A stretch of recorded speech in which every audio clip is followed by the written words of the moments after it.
guys, welcome back to my channel. Homage got the vibes, got the vibes, got the vibes, got the vibes, got the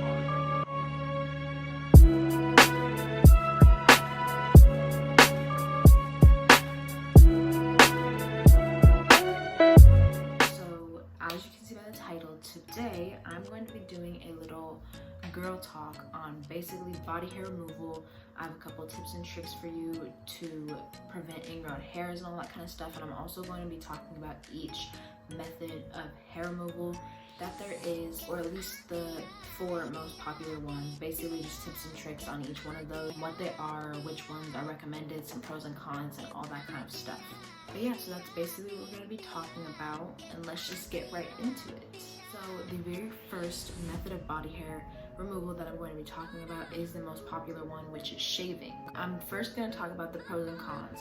And a couple of the pros of shaving: that it's cheap, it's quick and easy, pretty much everybody can do it from home. It's super accessible and everybody literally has the ability to do it. Some cons: once you shave, the hair actually grows back faster, it also grows back thicker. You're very prone to ingrown hairs when you are shaving. Shaving doesn't really last long. That also kind of depends on the person. For me, when I used to shave, my hair would grow back within the day or the next day. Probably no more than 2 days later, the hair would already grow back and I would have to shave again. But that depends on the person. If you're not a very hairy person, it can last longer for you and it would be fine. To me, it is very annoying, it's very tedious. It's, like I said, it's quick and easy, but at the same time, it's so tedious and just obnoxious, and it can also be very painful if you do it wrong, and the effects can kind of be painful when it's growing back. So for me, shaving is actually my least favorite method of body hair removal. I really don't enjoy it. I wax, but we will get into that more later in the video. You can shave pretty much any part of your body. A lot of people do facial shaving. I don't do that because, again, it grows your hair back faster and thicker, so I don't want to have to keep doing facial shaving, but some people do that. You can shave your armpits, you can shave down there, you can shave your legs, your arms if you want to. I don't recommend the arms, but if you want to shave your arms, you can. You can literally shave anywhere. It's not limited to any specific part of the body. But yeah, so shaving is an everywhere kind of thing. And basically what shaving does is essentially, if you were going to take some scissors and literally just cut off some hair, like if I were going to take this and cut it off, that's what it would be doing, but to your body, and it would be much closer. It's towards the skin. It doesn't take out any hair underneath of the skin, which you guys will probably already know that, but razors have blades. When you shave, it just takes out the top surface area. When you shave, you're still going to get those little dots because it's not removing the hair from the actual follicle, it's just removing the hair shaft. Since you're not really doing anything to the actual follicle of the hair, that is why your hair tends to grow back faster and thicker. You're not slowing down the hair growth or anything like that. You're simply just cutting off the top part, the visible part. You could still get ingrown hairs and everything like that with shaving. But yeah, so that's basically the quick little synopsis of what shaving is, which you guys probably already all know what shaving is. And there's not really much to say about shaving other than those couple things that I said, but I will give you guys some tips and tricks on shaving because I don't shave personally, so I don't want to do like a completely shaving routine, but I will give you guys some tips and tricks and products to make sure that you guys are getting a nice and clean shave if that's the route that you guys choose to go. Normally, the only hairs that I personally would shave before that I would let get long enough to trim was the down there hairs. So make sure that if you are going to shave and your hair is long in whatever area, make sure you trim it down to a certain length, because if you don't trim it down, your razor will go dull and you will not get a nice and clean shave. Make sure you want to replace your razor every couple times that you use it, depending on the kind that you get. If it's a more durable razor, then you probably don't have to replace it as often. But if you want to have nice, clean, consistent shaves, you need to replace your razor pretty often. Then whenever you shave, you always want to have a barrier between your skin and the razor itself. So that can be anything from conditioner to baby oil to olive oil to aloe vera gel, anything like that, to shaving cream.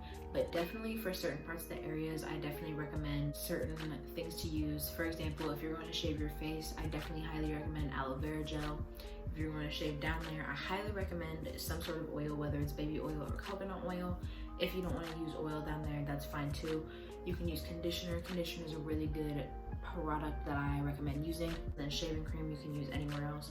And of course you can use coconut oil on the rest of your body, but if you want to use shaving cream, you can use that on your legs, on your armpits, wherever else you're shaving. There honestly is not a complete way of preventing ingrown hairs. Everybody's hairs kind of grow differently. Sometimes you get ingrown hairs, sometimes you're not going to get ingrown hairs. It kind of just depends on the person and it depends on the time. One way to prevent ingrown hairs is of course to exfoliate before and after shaving. Some parts of your body you're not going to want to exfoliate because they are more sensitive. For example, down there, a lot of people don't like to exfoliate. I like to lightly exfoliate. But yeah, so you want to exfoliate, you can get an actual exfoliator, or like I said, you can use a loofah or an exfoliating glove for the rest of your body, but definitely you want to exfoliate before and after if you want to too, but you can also just only do before if that's what you prefer. Another way to prevent ingrown hairs is shaving and not wearing very tight clothing afterwards, because if you shave your legs and you wear some super tight leggings or super tight jeans, it's going to rub and cause friction. The skin is going to end up growing over the hair, which causes ingrown hairs. That is what an ingrown hair is.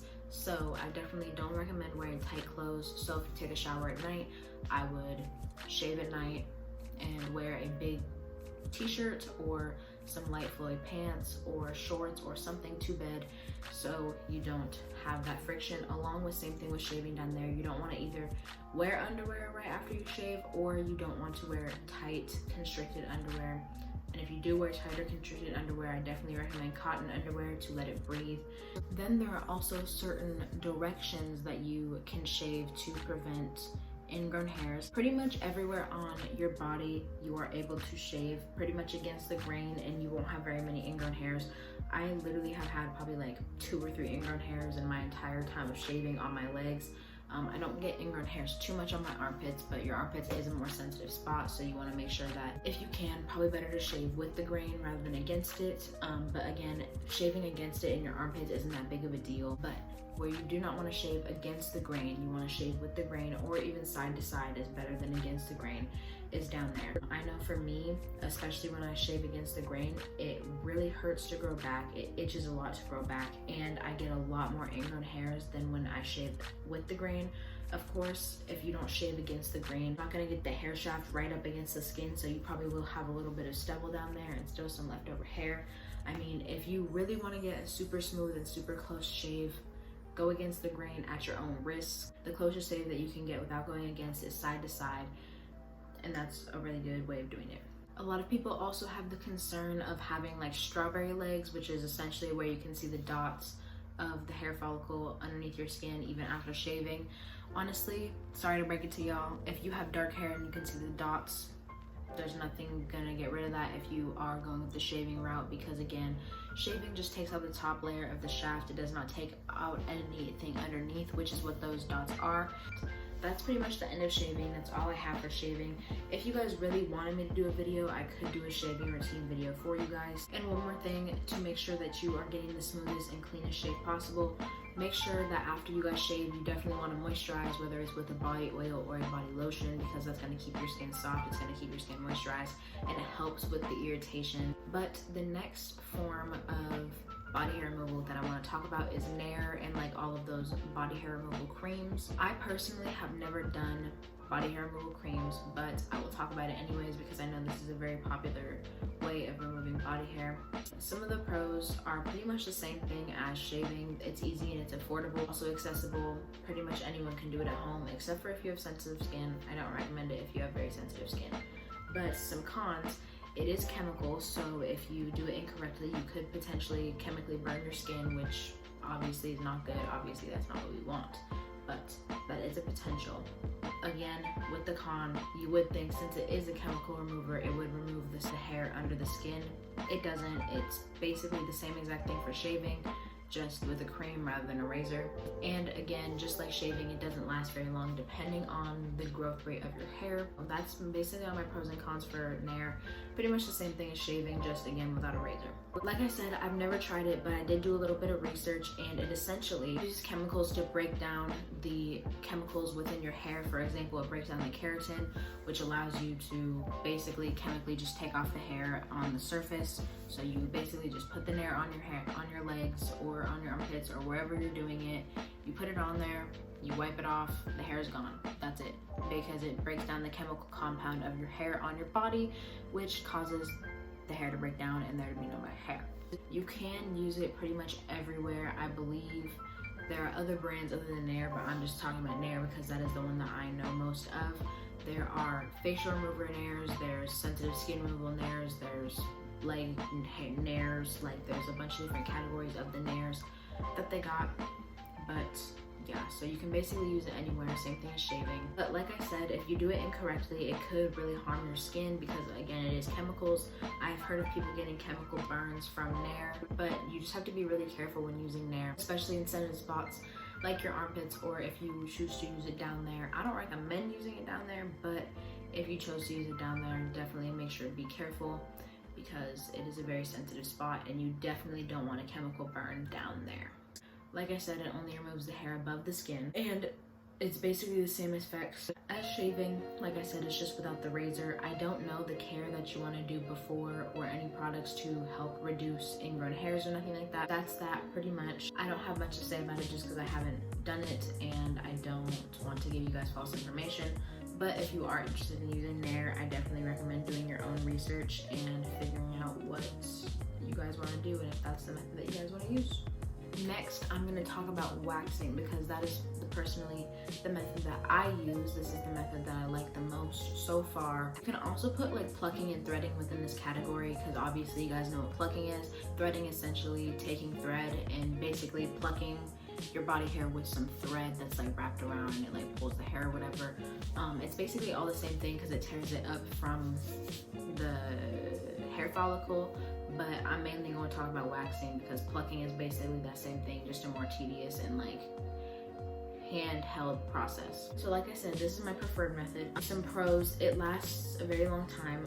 The first time I had ever waxed, it probably lasted me like a week to a week and a half, and then the more times that I've waxed, I can go probably 2 or even 3 weeks without waxing.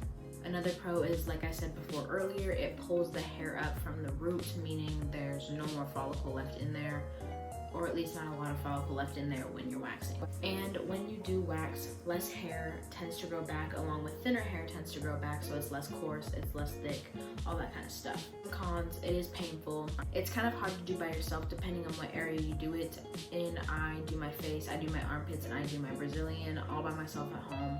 Brazilian is very, very hard for me to do myself because it takes a lot of strong will, and it would just really help to have somebody else be able to rip it off for me because I don't have the strength to do that. So it takes way longer for me than it would if somebody else did it for me. And then another con is you still get ingrown hairs. You still have follicle, which allows your hair to grow, but since it takes longer to grow back, the skin tends to grow over that area before the hair can grow up and spike through, meaning you get ingrown hairs still as well.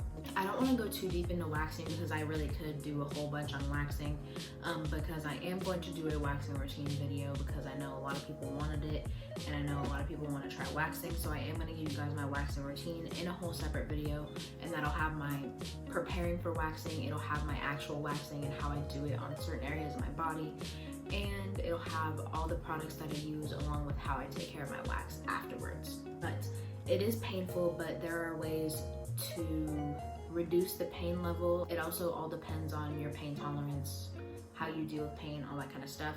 But some quick little ways that you can help reduce the pain when you're waxing or when you're getting a wax done. You want to be able to soften up the hair, whether that's taking a bath before, whether that's conditioning the hair before, whether that's doing anything like that, exfoliating.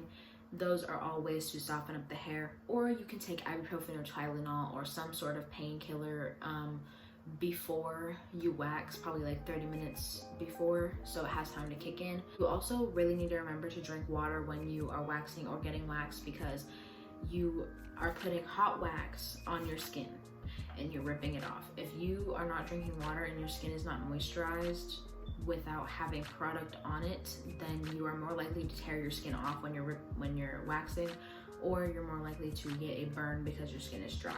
Something that I really, really like about waxing is that less hair tends to grow back after you wax. Depending on if you want to do it at home or if you want to go get it done, it is expensive depending on where you go get it done, depending on who you're getting it done, where on your body you're getting it done. The price all kind of just depends on where you live also. That's why I kind of just do it at home, because I also trust myself. I just choose to do it at home, and I think it saves you a lot of money, because I think a full Brazilian normally is like 50 to 60 bucks versus I can buy like 5 pounds of wax for 30 bucks, and then I have my waxing pot, and that 5 pounds of wax will last me for multiple Brazilians. So, you know, just depending on your price range, if you have the money to go get waxes every couple of weeks and you want to go get it done, go ahead, go get it done. And also, I just want to also let you guys know, waxing definitely works better on parts of your body where coarser hair grows, because you have to have your hair pretty long to be able to wax it. And for me, I have not been able to successfully wax my legs completely because the hair is a lot finer down there. And also you have to, again, wait for it to grow pretty long, and I'm not comfortable with my hair getting that long, even though my hair does grow back relatively fast. And then finally, the last thing about waxing is that I highly recommend a waxing pot rather than like microwavable wax. If you're gonna wax your body, I don't recommend the microwavable wax, but the microwavable wax is fine if you're just doing your facial area. That's just kind of like my recommendation with the wax. Again, you'll see it in my waxing routine video, so make sure to stay tuned for that if you guys are interested in that and wanted to see that. And then finally, the last method of hair removal that I wanted to talk about is laser hair removal. I have not gotten this done, but I really do want to get this done. Couple pros: it gets completely rid of your hair within a couple sessions. You might grow back like literally 1 or 2 hairs, like literally 1 or 2 hairs, but it literally gets rid of all of your hair within a couple of sessions. You don't have any ingrowns when you get laser hair removal done. And then again, I've never got it done. I don't know people's pain tolerance. I've heard it doesn't hurt. I heard it's more like a prickle kind of feeling, and it's not a pain feeling, you know, but everybody's pain tolerance is different. And again, I've never gotten it done, so I don't know how it feels for myself, so I can't really tell you guys how it actually feels, but that's what I've heard. It's just like a small prickly feeling. It's not really like painful. And then the cons, really, I don't see very many cons other than if you're not comfortable having somebody else look at your body, whether you're getting your Brazilian, your armpits, your legs, wherever you're getting it done, if you're not comfortable with somebody else doing it, then that's kind of a problem. But the other very, very big con is that it's very expensive to go get done. I think it's around 5 or 6 sessions that you go and get done to get all of your body hair completely 110% removed. Basically what laser hair removal does is, I know you go and you either shave the area that you're getting lasered the night before, or you go and they shave it for you and then they do the laser hair removal. It's literally exactly what it sounds like. They take a laser and they pretty much laser off the hair follicle underneath your skin, which causes, after a couple of treatments, your hair to not grow back anymore. Like I said, it's very expensive. Depending on the area of your body is basically how expensive it is, because the bigger the part of your body, the way more expensive it is. So if you're gonna do your legs, that's gonna be like 12 times more expensive than your armpits. I don't completely know a whole entire estimate on the price, but I think for your armpits, if you want to go and get 6 sessions done, that could be anywhere from like $500 to $1,000 depending on where you go. I know every laser place does it differently, but that's kind of just like my little estimate from the research that I've done when looking it up, when trying to go get it done for myself. And that's just your armpits. Like your legs cost way more. Like I said, the hair completely stops growing back. So honestly, if you have the money, I kind of say that it's worth it. And then like I said, also it's not supposedly painful. It's more of just like a prickly feeling, almost as if your leg was asleep or your foot was asleep or whatever. That's kind of how the lasers feel when it goes into your skin. But yeah, so that's all I have to say about laser hair removal since I've never gotten it done. I definitely do want to try it. So like if I did go and try it, I would definitely record it for you guys and like let y'all know how it felt, my before, my after, all that kind of stuff, and my experience with it. But that is all for today's video. I'm not really sure how long it's going to be. This might be kind of a short video, and I'm sorry if I'm like rambling and like talking really fast, but that is all for today's video. I really hope you guys enjoyed this, and I hope that it was helpful in some way and you guys were able to pick which hair removal. I love you guys so much, and I really hope you guys enjoyed this video. Don't forget to like, comment, and subscribe, and I'll see you guys next time. Bye guys.